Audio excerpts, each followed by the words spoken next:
ouvrir le robinet et boire de l'eau. Mais est-elle vraiment potable? Eh bien, ça dépend de là où vous habitez. Nous sommes allés dans les Ardennes où plusieurs villages ne peuvent plus consommer l'eau du robinet tellement elle est polluée. Nous avons suivi le quotidien d'une famille de 4 enfants qui vivent intégralement avec des packs d'eau en bouteille. Reportage Noé Poitvin, David Fossard.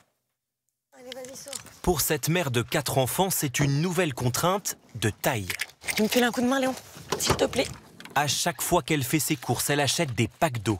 6 ce jour-là, pour être sûre de ne jamais en manquer dans la semaine. Là, il y a 12 packs d'eau, donc pour à peu près 15 jours. Car depuis 3 mois, dans cette commune des Ardennes, l'eau du robinet est polluée. Interdiction de la boire. C'est un coût, c'est une gestion logistique. Il faut un peu de place pour stocker. Quand on l'a, on a de la chance. Et c'est du tri. Sans eau potable, il a fallu changer toutes les habitudes du quotidien. C'est un peu moche. Laver ses légumes, faire cuire les pâtes. Merci, Ninette. Des tâches simples devenues plus laborieuses aujourd'hui. C'est un peu absurde de ne pas pouvoir ouvrir son robinet et remplir sa casserole d'eau pour faire des pâtes. Pour la santé de mes enfants, je préfère utiliser de l'eau en bouteille que d'ouvrir mon robinet avec notre eau polluée. Pas d'autre choix pour l'instant que de vivre entouré de bouteilles en plastique. Comme Honorine de Rubeis et ses enfants, 2000 personnes sont privées d'eau potable dans 5 communes du secteur. Car elle est contaminée au PFAS, ces produits chimiques de synthèse très persistants appelés polluants éternels. Ici à Villy, leur taux est monté jusqu'à 2,73 microgrammes par litre, soit 27 fois la norme. Comment l'expliquer? Aucune certitude, mais une hypothèse pour l'Agence régionale de santé. Les PFAS proviendraient de boues industrielles générées par une papeterie à proximité, aujourd'hui fermée. Des boues ensuite épandues sur les terres agricoles pour les fertiliser, polluant ainsi les nappes phréatiques. En attendant de nouvelles analyses, c'est le maire qui prend en charge les bouteilles d'eau. Il rembourse les habitants, mais à hauteur de 2 litres par personne chaque jour, la facture est salée. Si on compte 2026, ça c'est sûr, et 2027 plus les 6 mois de 2025, ça fait 18 et 18, 36 et 9, 45 000 euros de remboursement d'eau. On va être dans le rouge. Au bout du compte, vous ne serez pas du tout... Voilà, on ne sera pas bénéficiaire et nous serons obligés d'augmenter l'eau aux particuliers. De l'eau non potable et qui coûtera pourtant plus cher à l'avenir aux habitants, une double peine. Et pour les commerçants, aucune prise en charge des bouteilles d'eau, comme cette gérante du bar tabac à Haraucourt, commune voisine, également touchée par les PFAS. Et j'en utilise à peu près 4 bouteilles par jour, je n'ai pas le choix. Puis même les clients me le disent, est-ce que c'est de l'eau en bouteille? Ils me le disent en rigolant, mais je sais que ça part de quelque chose, quoi. Ils me le disent vraiment pour... c'est sérieux, à la fin, c'est sérieux. Difficile de trouver une issue à cette pollution massive. Dans ces communes rurales, le casse-tête a commencé pour tenter de raccorder le réseau d'eau à des captages non contaminés. On va étudier les 2 sources les plus importantes, celle-ci et celle-ci, pour pouvoir avoir une interconnexion sur notre village. Coût estimé de cette interconnexion, 500 000 euros. Le maire l'assure, il ne pourra pas s'en sortir tout seul. Il réclame des financements de l'État. Il faut aussi que les pouvoirs publics prennent leurs responsabilités parce que ça serait dû à des plans d'épandage. Est-ce que ces plans d'épandage ont été respectés? Est-ce qu'ils ont été contrôlés? Jusqu'à maintenant, il faut une enquête pour établir la véracité des faits. Les habitants devront s'armer de patience. Le retour à la normale n'est pas prévu avant au moins plusieurs mois. Et l'eau de votre robinet est-elle polluée? Eh bien, regardez cette carte, elle vient d'être publiée aujourd'hui. On peut voir en rouge les zones où l'eau du robinet est la plus polluée par les pesticides. Et pour tout savoir sur la qualité de l'eau dans votre région, il vous suffit de scanner le QR code. Vous aurez tous les détails sur le site de France Info. Pourquoi votre facture d'eau flambe chaque année? Eh bien parce que le coût pour la distribuer et pour la dépolluer est gigantesque et que cela pèse sur nos factures. Illustration en Loire-Atlantique, Sophie Piard, Guillaume Le Goff. Derrière ce verre d'eau, beaucoup de technologie. Rendre l'eau potable, ça coûte cher. Ah voilà, 2022. De plus en plus cher. Dans la Loire-Atlantique, Patrick Launay scrute l'augmentation du mètre cube d'eau. 2022, on était donc à 1,29, là, on voit la ligne, et 2025 qui est à 1,46. À la clé, une vingtaine d'euros en plus par an. La facture a augmenté d'une année sur l'autre, mais on n'a pas le choix. C'est un service tellement pratique d'avoir de l'eau chez nous à tout instant, en ouvrant le robinet, que je vois mal comment on peut s'en passer. En ajoutant taxes et redevances, le mètre cube d'eau potable a augmenté de 12% en 3 ans. Une augmentation qui touche 250 000 abonnés, principalement en Loire-Atlantique. Ce qui coûte de plus en plus cher, ce sont notamment ces nouvelles technologies pour neutraliser les produits dangereux, comme les pesticides. Ok, et puis donc du coup ça sort clair. À Saffré, l'eau vient de la nappe souterraine. Il faut plusieurs étapes de filtration pour la rendre potable. Du coup, toi, t'as pas de souci d'exploitation? Non. Dernier investissement, c'est 3 nouvelles cuves ultra modernes. Sur 2 mètres de hauteur, des petits grains de charbon. L'eau va mettre 10 minutes à traverser cette couche. Au bout, quasiment plus de pesticides, mais il a fallu y mettre le prix. L'installation en tant que telle, c'est 550 000 €. Voilà. Et en termes de renouvellement, donc le renouvellement des 3 filtres, ça coûte à peu près entre 80 et 100 000 € à chaque renouvellement. Et aujourd'hui, du coup, c'est l'expérience qui va nous déterminer si on va les renouveler 3-4 fois par an. Si la facture d'eau augmente, c'est aussi parce que les agriculteurs touchent de l'argent. Objectif, éviter de contaminer les captages d'eau.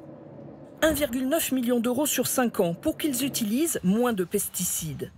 C'est une somme, certes, mais les charbons actifs sont également une somme. Les filières de traitement qu'on doit mettre en place sont extrêmement importantes. Donc on préfère accompagner les agriculteurs en amont plutôt que faire du traitement en aval. Sur une centaine d'agriculteurs, 24 se sont lancés. Parmi eux, Jean-Luc Saffré. Aujourd'hui, il élimine du colza séché avant de nouveaux semis. Il perçoit 20 000 € par an pour ses efforts.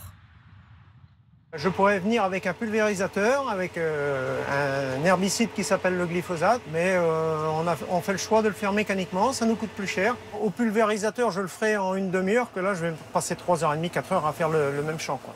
Sur cette zone, déjà 30% de produits chimiques en moins.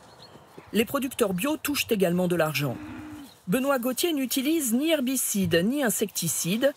Il reçoit 12 000 € par an. Allez, venez. Sans ce soutien financier, cet éleveur de vaches limousines avoue qu'il aurait du mal à s'en sortir. Pour lui, la dépollution de l'eau devrait d'abord être financée par l'agriculture conventionnelle. Pour moi, le pollueur doit payer. Donc, en ce moment, on fait payer, je pense, aux consommateurs le traitement de l'eau. Et en plus, le consommateur paye des impôts qui permettent d'entretenir une agriculture polluante. Donc, c'est peut-être pas tout à fait juste, non ? Le territoire espère que d'ici 2040, plus aucun pesticide ne sera utilisé au-dessus de la nappe d'eau de Saffré. Et ces hausses de prix ne touchent pas uniquement la Loire-Atlantique. Dorothée Lachaud, bonsoir. Partout en France, l'eau du robinet coûte de plus en plus cher. Oui, que ce soit Léa pour prendre notre douche, pour remplir nos casseroles, arroser les plantes ou encore laver notre voiture, nous, les Français, dépensons pour notre eau potable 563 € en moyenne par an, soit 47 € par mois. Et cette facture, elle ne cesse de s'alourdir, vous l'avez dit, ces dernières années, avec près de 4% de hausse en 2022 et en 2023. Mais il existe, Léa, de grosses différences en fait en fonction des régions. Regardez cette carte, c'est dans les Hauts-de-France et en Bretagne que l'eau est la plus chère, avec des prix moyens au-dessus de 5 € du mètre cube. À l'inverse, la Provence-Alpes-Côte d'Azur est celle qui paie le moins cher son eau, 4,22 € le mètre cube. Des écarts qui s'expliquent notamment par le nombre de nappes souterraines dans la région et aussi par leur facilité d'accès. Mais alors pourquoi ils grimpent ces prix ? Alors d'abord, on vient de le voir dans le reportage, dépolluer l'eau, ça coûte de plus en plus cher. Mais surtout, les frais d'entretien de notre réseau d'eau sont absolument colossaux. Léa, concrètement, ce réseau est une passoire bourrée de trous. En une année, imaginez, les fuites représentent 1 milliard de mètres cubes d'eau, soit la consommation annuelle de 18 millions d'habitants. Autant vous dire qu'à réparer, ça coûte cher et que ça se ressent sur notre facture.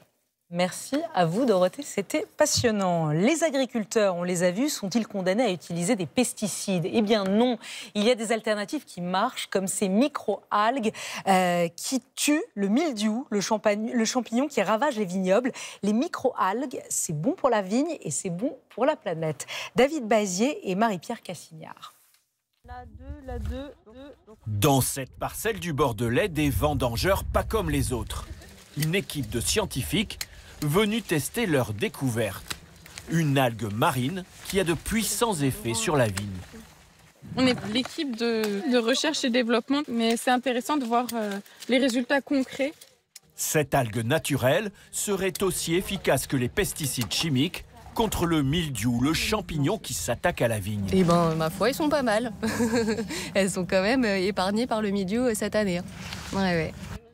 À quelques mètres, voici un rang qui, pour l'expérience, n'a reçu aucun traitement.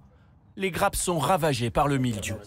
C'est une start-up française qui a découvert les vertus de cette algue marine. C'est une microalgue qu'on a identifiée dans l'océan Atlantique, un pesticide naturel qui va avoir les mêmes propriétés contre le mildiou que les pesticides chimiques qui sont utilisés aujourd'hui en viticulture. Le vigneron va pouvoir mettre ce produit dans le pulvérisateur. Avec un sachet comme celui-ci de microalgues, en fait, vous pouvez traiter jusqu'à 3 hectares. La première usine de production est en Islande, pays où l'électricité est verte et bon marché. Dans ces tuyaux où circule l'eau de mer, les LED accélèrent la concentration des microalgues. Si je coupe une grappe... Pour cette viticultrice, ce traitement naturel est un espoir. Dans la parcelle qu'elle prête pour les essais, la microalgue est aussi efficace que les pesticides conventionnels qu'elle utilise dans le reste des vignes. C'est l'idéal, parce que le but, c'est d'avoir le minimum d'impact sur notre environnement, sur la biodiversité, et puis sur nous-mêmes aussi. La start-up française espère que son produit sera autorisé à la vente d'ici 2029. Le prix serait équivalent au traitement chimique pour un vin sans aucun résidu de pesticides.